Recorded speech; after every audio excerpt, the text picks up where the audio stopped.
Mr. President, there is a reason why the favorability rating of the United States Congress is somewhere on a good day around 10%. And the reason is, I think, pretty simple. The American people are hurting. They look to their elected officials to try to do something to address the problems that they have and the crises facing our country. And time after time, they see the United States Congress not only not responding to the needs they face, but in many cases doing exactly the opposite. Exactly the opposite.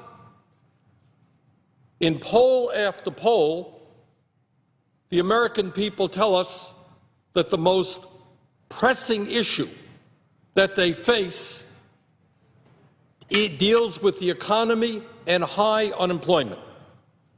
Mr. President, I know when we look in the newspapers, we are told that the official unemployment rate is 7%. And by the way, that is a rate that has in recent months gone down, and that's a good thing.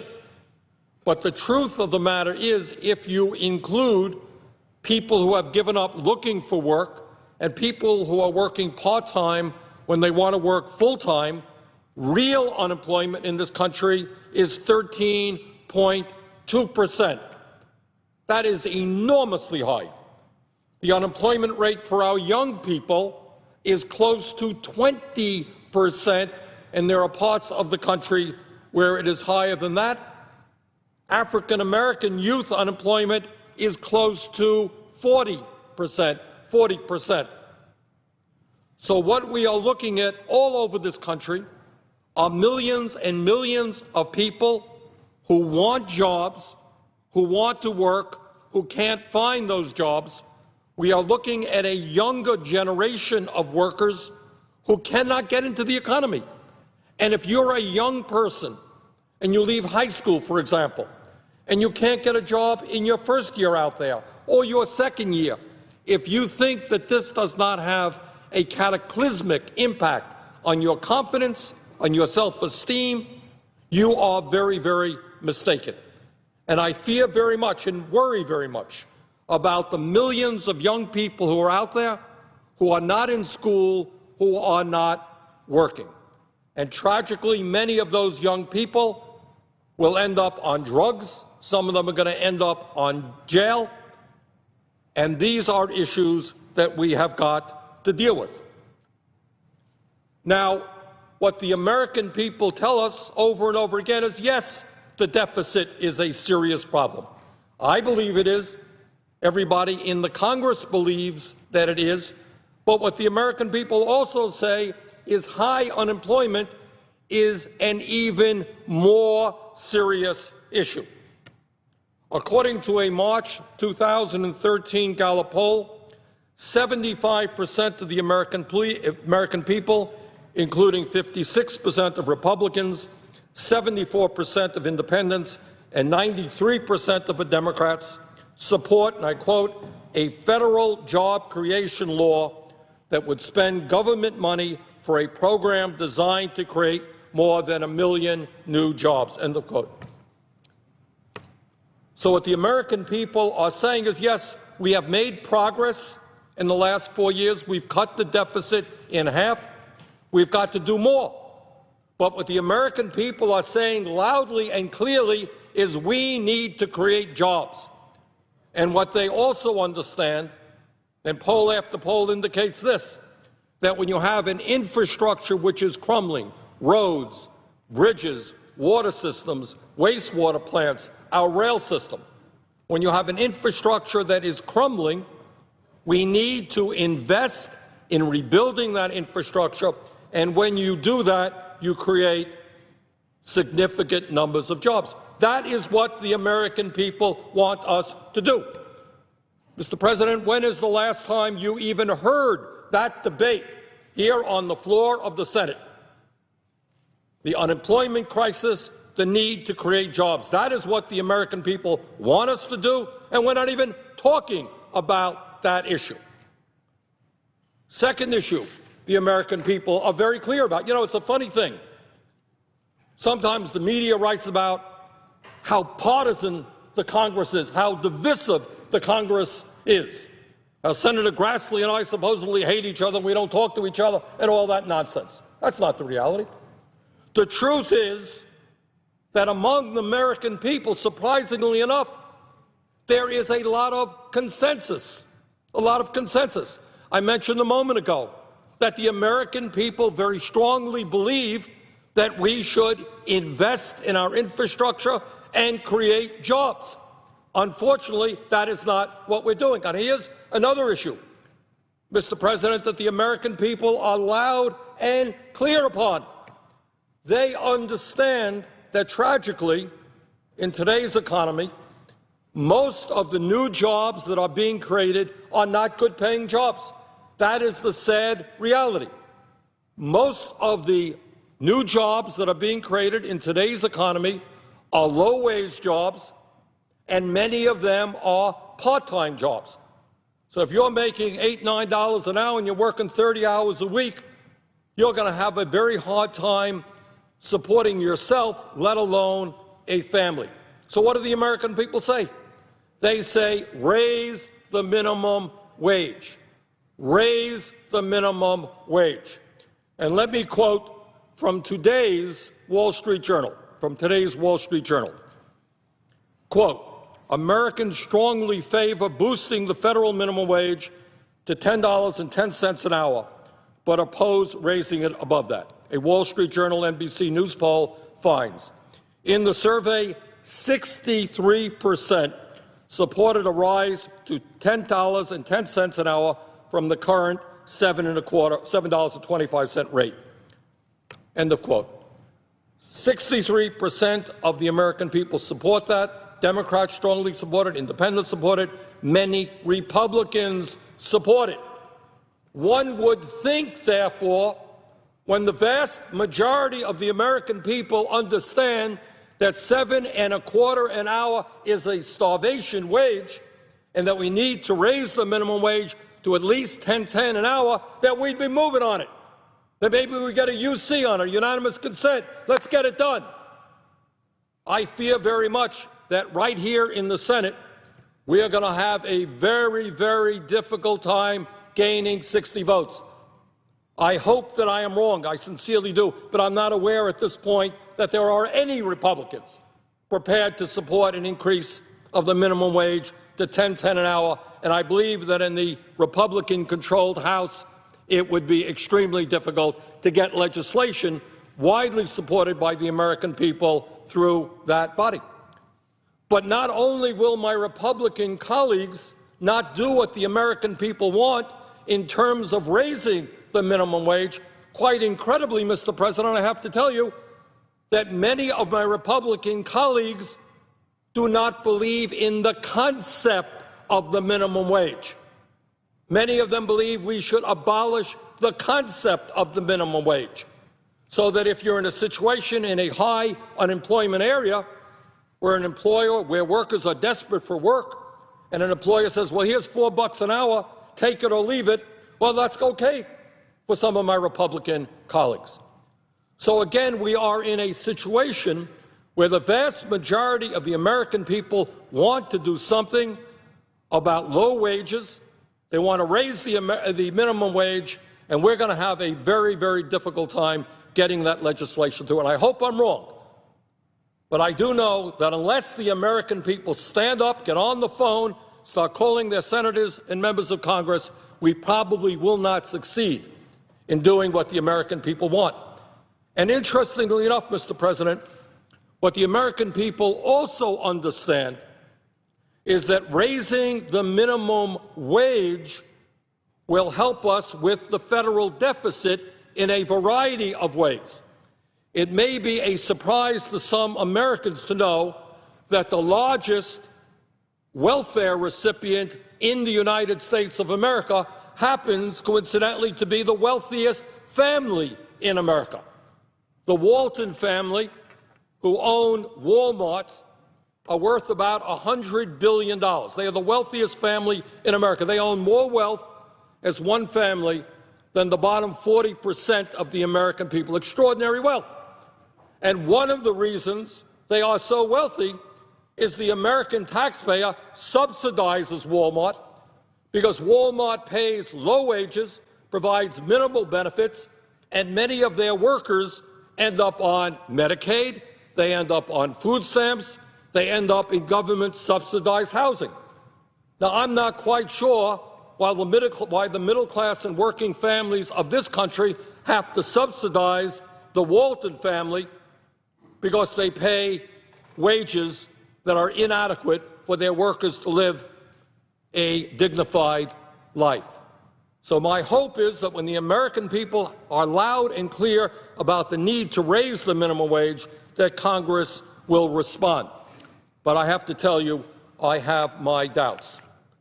Mr. President, what we also hear, and most recently from Pope Francis, is an understanding that there is something profoundly wrong about a nation, and increasingly a world, in which so few have so much and so many have so little. In the United States of America today, we have more wealth and income inequality than at any time since the late 1920s, and we have more wealth and income inequality than any other major country on earth. Mr. President, today the top 1% of our population owns 38% of the wealth of America, financial wealth of this country, and the bottom 60% owns 2.3%. Top 1% owns 38% of the wealth of America. The bottom 60% owns 2.3%. Is that really what America is supposed to be about? I think not. And I think Pope Francis recently talked about that issue, talked about the moral aspects of that issue, and I think he is exactly right. So, Mr. President, those are some of the issues that we have to talk about. Another issue out there that I think we have to be very clear about. And again, the American people are extraordinarily clear about this. The American people understand that Social Security has been probably the most successful federal program in the modern history of this country. For the last 70-plus years, it has kept seniors out of poverty. In fact, before Social Security, 50% of seniors in this country lived in poverty. Today, that number, while too high, is about 9.5%. That's a significant improvement. And Social Security, despite what is going on in the economy, in good times and bad times, has never once failed to pay out all of the benefits owed to every eligible American. Today, Social Security has a $2.7 trillion surplus, can pay out every benefit owed to every eligible American for the next 20 years. And you know what the American people say about Social Security? They say it loudly and clearly. Republicans say it, independents say it, Democrats say it. Do not cut Social Security. Do not cut Social Security. And yet I have to tell you, Mr. President, virtually all Republicans think we should cut Social Security. Some Democrats believe we should cut Social Security. President of the United States has talked about a chain CPI. Very bad idea about cutting Social Security.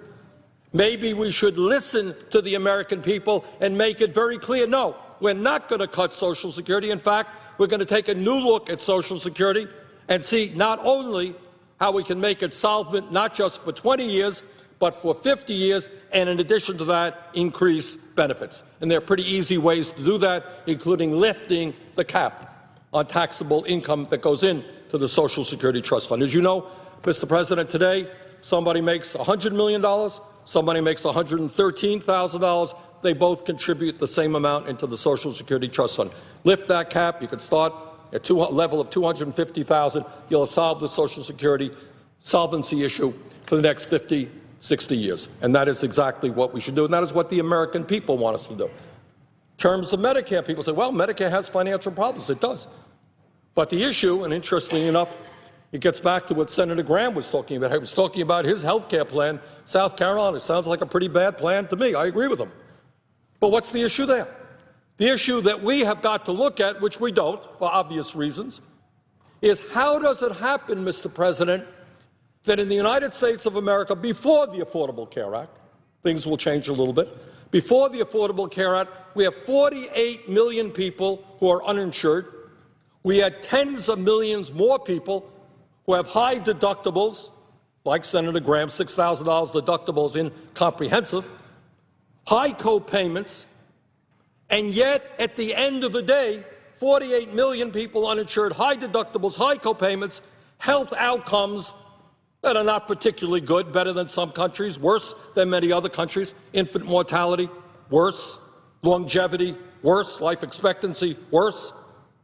And yet we end up spending twice as much per person on health care as any other nation. How does that happen? How do we spend so much and get so little value? Is that an issue we are prepared to discuss? Well, I guess not. Because the private insurance companies say, don't talk about that. We're making a whole lot of money out of the current health care system, including the Affordable Care Act. We make a lot of money. Our CEOs do. Yeah, we're spending 30 cents of every dollar on administrative costs, on bureaucracy, on advertising. Don't touch that, because that's the American health care system. Well, I would suggest that we have to take a hard look at what goes on around the rest of the world. Now, somebody has said, people have said, we have the best health care system in the world. That's not what the American people say. The polls that I have seen is that there is less satisfaction with our system than exists in other countries around the world, for obvious reasons. We spend a lot, we get relatively little. Are we prepared as a Congress to stand up to the insurance companies? Are we prepared to stand up to the drug companies that charge us far higher prices for prescription drugs than any other country on earth? Are we prepared to stand up to the medical equipment suppliers? I don't think so, because that gets us then into the issue of campaign finance and where people get their money to run for office, because these guys contribute a whole lot of money. Are we prepared to stand up to Wall Street? You got 6 financial institutions on Wall Street that have assets of over $9 trillion, equivalent to 2/3 of the GDP of the United States of America. They write half of the mortgages in this country, 2/3 of the credit cards. Well, do you think maybe it's time to break these guys up? Or are we going to march down the path of too big to fail and have to bail them out again? Hear a whole lot of discussion about that, Mr. President? No, not too often.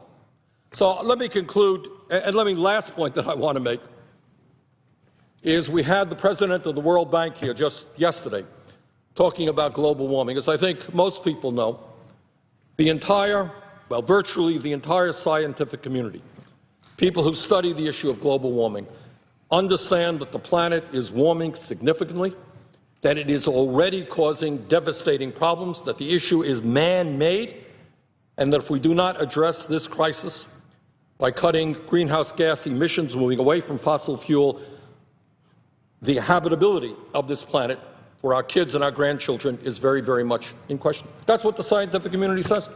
Have you heard, Mr. President, any debate on this floor about how we are going to aggressively transform our energy system? We don't do it. So, Mr. President, let me simply conclude by saying this. There is a reason why the United States Congress has a favorability rating of about 10%. And that is that the American people are hurting, and we are not responding to that pain. We are not addressing the many crises facing this country, and the American people are saying to Congress, what world do you live in? How about joining our world? How about paying attention to our needs? So, Mr. President, with that, I would yield the floor. Senator from Iowa.